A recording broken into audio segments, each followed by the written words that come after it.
Renaissance artist. Today in this video, I'm going to demonstrate drawing a portrait from life. This can be a little bit challenging, so I encourage you to definitely practice doing these. And one thing that I did when I was first learning to draw people from life is I would just focus on one thing, maybe just their eyes or just a nose or maybe just their ear or whatever. So if you're a little bit intimidated to try to do the whole face of your friend, then just try to do one little part and then you can move on to other things. In this video, I demonstrate drawing the entire face, starting with the eyes, then the nose, the mouth, and then the outside. So I take it in, it's just one steady stream through, and I did fast forward it a little bit because the whole drawing took several hours. All right, so let's jump in and get going drawing. Welcome to this 5th lesson in our drawing module. I wanted to start out this lesson by just talking about how to set up a model as I get going on this drawing. You want to have your model be very comfortable in their setting where they're sitting for you. Make sure that they have sufficient lighting. I prefer to have lighting where it is covering maybe 1/3 of their face and allowing the rest of their face to go back into shadow. You'll also want to make sure that they are comfortable and that they are able to take breaks every so often. And if they're sitting in a very specific location, make sure that they have a spot that they're looking at on the wall, or maybe they're reading a book, or however you need to work it. When I began this drawing, I began with 3 parallel lines. The first one indicated the eye line. When I look at my model, I'm looking to see if they have tipped their head in any way, and I start with the eye line at that angle. I move down to the nose and just indicate the mouth as well. So I start by the one eye, and I will carve out that eye as I see it. In this case, I did come back to this eye, and I worked on it a little bit more, refining some of the shape. One of the challenges I had with this iris is that I kept making it a circle, because in my head I am aware that it is a circle, but as I looked over at Dean, my model, I realized the eye is more of an elliptical, turned to the side because he's at a 3/4 angle. So I did come back to my drawing and I worked on that. Tucking the eye in properly into the bridge of the nose is something that is really important. You have to really double check to see how close that eye fits into that socket.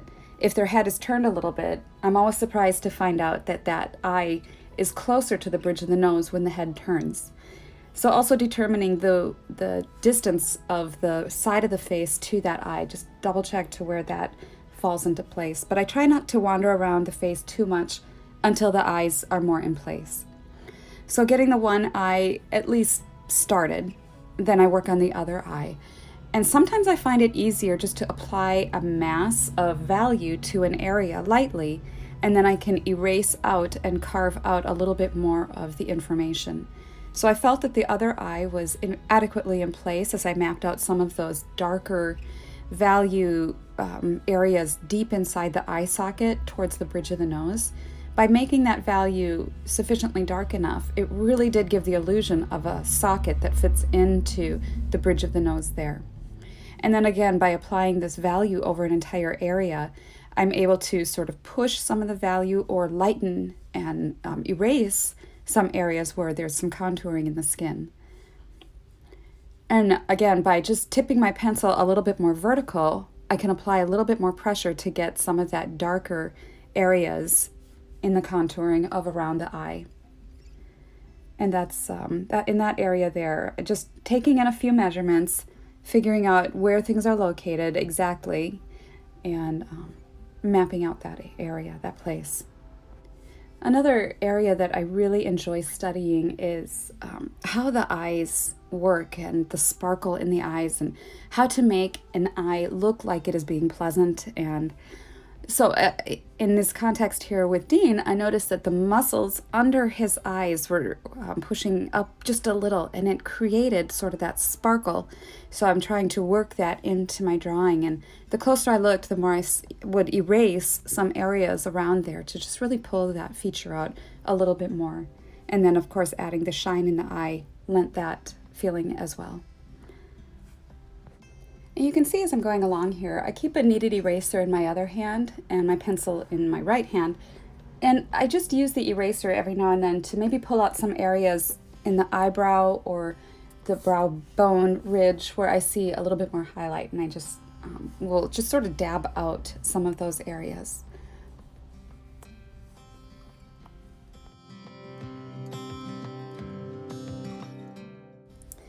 In this area, I am just taking the point of my pencil and just really working on bringing in some more of that information around the eyes. Again, just trying to get the values as accurate as I can according to nature. So I spent a lot of time squinting down at the model and doing more to unify rather than separate these areas that where I see this overall value shade.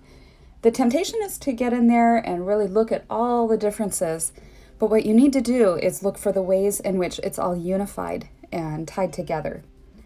So I kept working towards applying this value over the area, and I was getting more and more satisfied with the results. And so that's what I'm working on in this area. I saw that the highlight that I had there on sort of that hooded eyelid area was a little too bright. So every time I put a thin layer of skin value over it, I was more happy with it because it just seemed to set it back a little bit more in shadow. Sometimes you can draw something and it sticks out too far and it's a little bit too observed. So trying to just push that back will make it all have a really nice sense of unity. So in this area here, I'm just working again on trying to get the value of that bridge of the nose. If you look on our model, right along the crest of his nose, right where the highlight meets the shadow, there's a darker ridge of shadow. And then the side of his nose picks up more ambient light from the background area. So I tried to make that a little bit lighter in that area. But you can see too here, as you start to apply a value over the face, it really does start to take on a sculptural feel.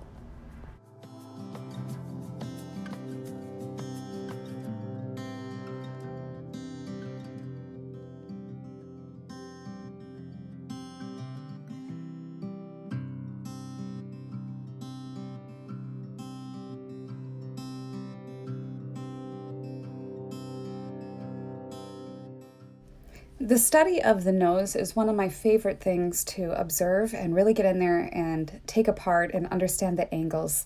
To me, I find that the bridge of anybody's nose is just a fascinating study in hard edges and soft edges. The way up at the top, it has a softer, more fleshy area, and then there's a bony area right where the bone of our skull stops, and then it dips a little bit where it's softer then. And then it comes down to the ball of the nose, and it's if you can just break down the angles in that area and just observe the way the light is hitting it, and then you have bounced light. If you look at Dean coming right up under the nose, there's a little bit brighter highlight. And I do jump around a bit in a drawing, going back to the eyes, then down to the nose, so forth, because there's always something you see that needs to be fixed. And you can do that, but you do want to continue on down your drawing as you're going. And if you do find that you have to go back up and work on an area, if you have something where it's drawn down below and your hand may smudge it, put a piece of paper under your hand so that you don't smudge your drawing.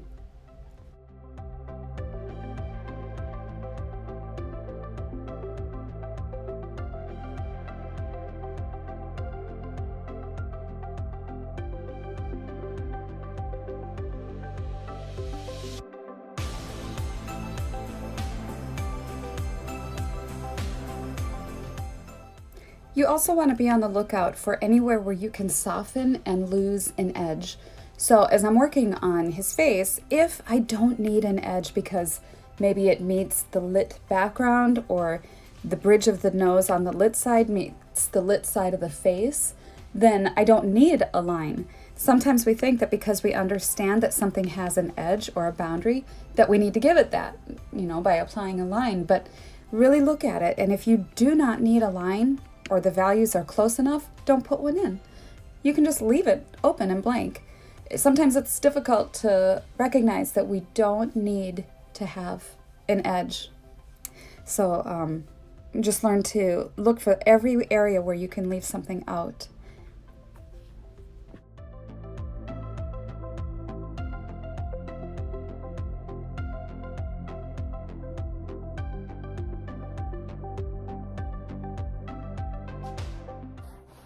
All right, I want to take a moment and really just break down the structure and anatomy of a nose. So what I am going to show you here is sort of a detailed section of how the nose is constructed, just a generic sort of nose, based off the layout of as I saw it in the video. So there is a softness right in here, and then it crests and is harder. There's a sharp edge right here, and then it softens again down the bridge of the nose, right on the sides. If this is the front, here's the face. The eyes are in the sockets right in here.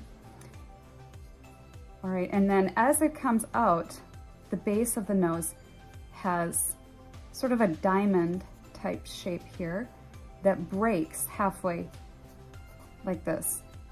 So there's a brighter light here, and then it turns and goes downward like this. So there's a slight value here and a slight value shift here. And then down the side, there are some lighter passages right here. And then this starts to get darker here. So I'm breaking the angles down so you can see this a little bit better this way. This one is going to be picking up a little bit of light right here. And I'm showing you the direction of the pencil strokes to give you that idea. So this comes like this, and then these will be going across more like this. So then as you have the side passage where the nostril is over here, there is that underneath. So this part of the nose comes up and tucks inside the nostril. The black of the nostril is here, and the side comes and curls around it. On this side, you only would see a little portion of it as that comes that way. So the light would be coming up this way underneath,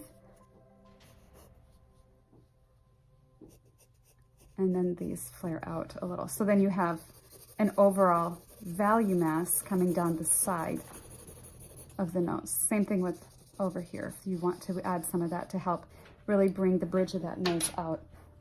And then you can add a little bit of a highlight to help that have the appearance of coming forward.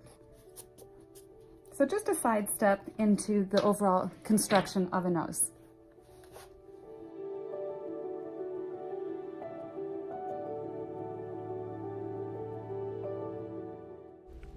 In this segment here, I'm really getting in there and breaking down those soft, subtle angles of the tip of the nose to see where they break and where they're a little bit stronger in shadow, a little bit stronger in highlight. And just squinting down at the model too. Here's a close-up to see where the it just breaks and turns a sharper angle. And again, on the bridge of the nose, it's a little bit darker right on the crest. Another area that you want to watch out for in doing portraits is those smile lines. We have a tendency, because when we look at them, we see that they are a certain value, but when you look at the whole face or the eyes, and again, out of the corner of your eyes, if you're looking at those, how dark are they really? And you don't want to make them as dark as you see them, so just lighten them up a little bit. If you make them too dark, they can kind of look sneery, like someone's sneering, so you don't want to do that either. So again, here I'm just applying another value. You can see that I've been working this value up a little bit as I'm going throughout this drawing, trying to get it the appropriate value so that it has that feeling of being in a unified shadow. As I was working on that shadowed side of his nose, the temptation was to put that other side of the nostril in because my mind understood it to be there. You can see on the shadowed side of his face. And as I looked at him and squinted down, it was very difficult for me to actually observe that side of the nostril, where the nostril part connects with his cheek. So I just left it out. I barely suggested it, and I found I didn't need it.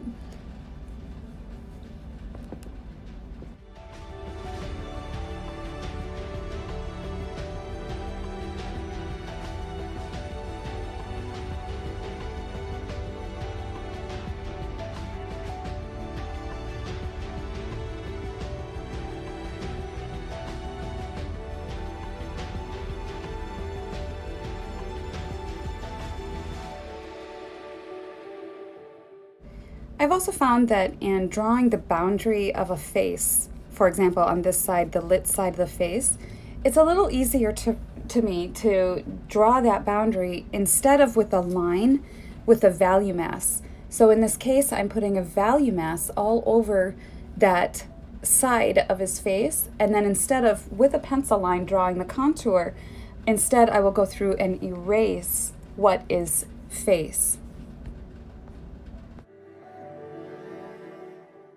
All right, so beginning the mouth, then I look at where the edges of the mouth connect with the eye, and I draw a line straight down from the eye, and that's how I conclude where the corners of the mouth are. And then to determine how far down it is from the nose, I will take a measurement such as the eye and compare that eye to the distance of the mouth under the nose. And that's how I determine how far down the mouth is. So I have how far down and then how wide it is, and then of course then I just observe how the mouth line plays in between those 2 points.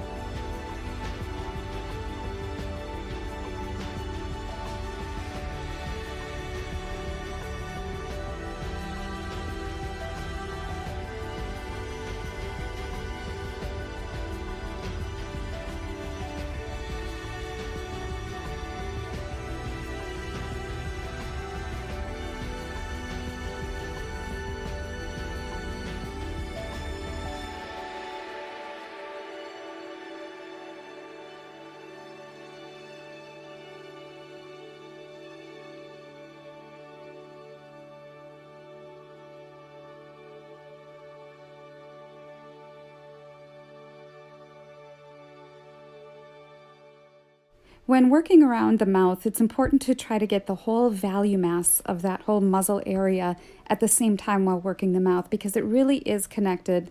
All the flesh of the mouth and the upper lip and the chin, the cheek, that area is all connected under the nose.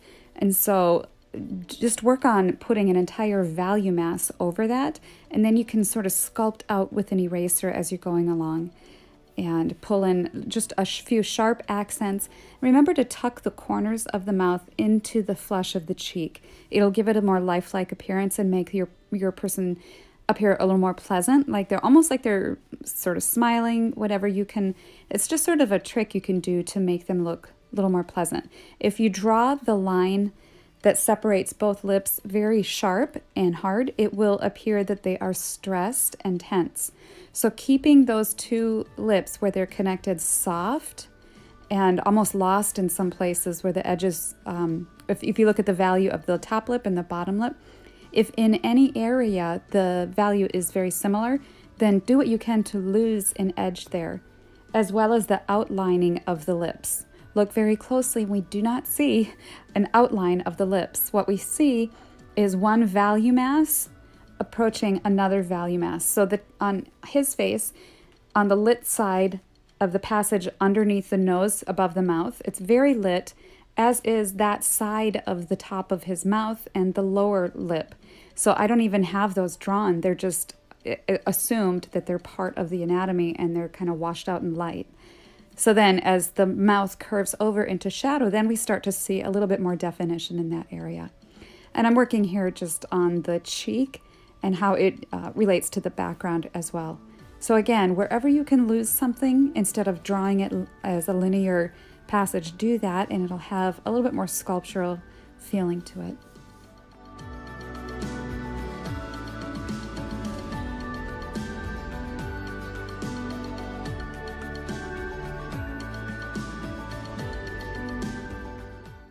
As I begin the sculpting process of the chin, I just start out with a mass that I see a value below his mouth and then around. And I just look at the shape of that overall shadow and how it comes around. Instead of pencil line drawing the outside of the chin as it relates to the mouth, instead it's easier if you think about it as sculpting a mass and just do a value over it. And then as you're needing to figure out the boundary of that, you can compare the depth of that chin to take an eye and then measure down how many eyes or an eye it is from the mouth. And you can use that as a gauge. But essentially just start sculpting that area with the value, and then see where, as you come around, see as it relates to the mouth, and taking those measurements.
Now, to work on the rest of the shadowed side of the face, I begin by laying in an entire value mass over the whole area. Squinting down at my model, I'm just looking to see where there's passages where it's a little bit darker, and just pressing a little harder or going over that area a couple times with my pencil kind of builds up that layer of value over that passage. And areas where there's just the slightest highlight, like on where his cheekbone is and the shadowed side, I just don't go over that as many times. And so I'm looking at his face and I'm seeing where the brightest lights are, and where there isn't that bright light, I'm just putting a thin skin of pencil layering over it. And so that's just how I'm working on just finishing this up and getting this nice value in. I also decided that it wasn't necessary to put in the ear and all the hair and very much of the shirt and all that, because really what I wanted to focus on was his eyes and just the eyes, nose, and mouth, just these features and the way they all interconnect, and to capture that pleasant expression. And so when I caught that, I knew that there really wasn't anything else that I could add that would contribute to that story. So that's one of the ways that you can know when you're done with any work of art. Have an idea before you start of what it is exactly that you want to capture with your project. And then when you've caught it, ask yourself, okay, am I there yet? Do I need a little more? How much farther do I have to push it to really get that? And that's a good gauge to help you decide when to put your pencil down and say, do I need to come back, or am I done?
And the same principle applies with the neck, just a slight value on it, a little bit darker in areas, really doesn't need very much. Same with the shirt collar just suggested a little bit of that and kept it really simple. Again, the concept was just simply to capture the face, and you need a little bit to frame it in with the information of the shirt and the neck, but that's it.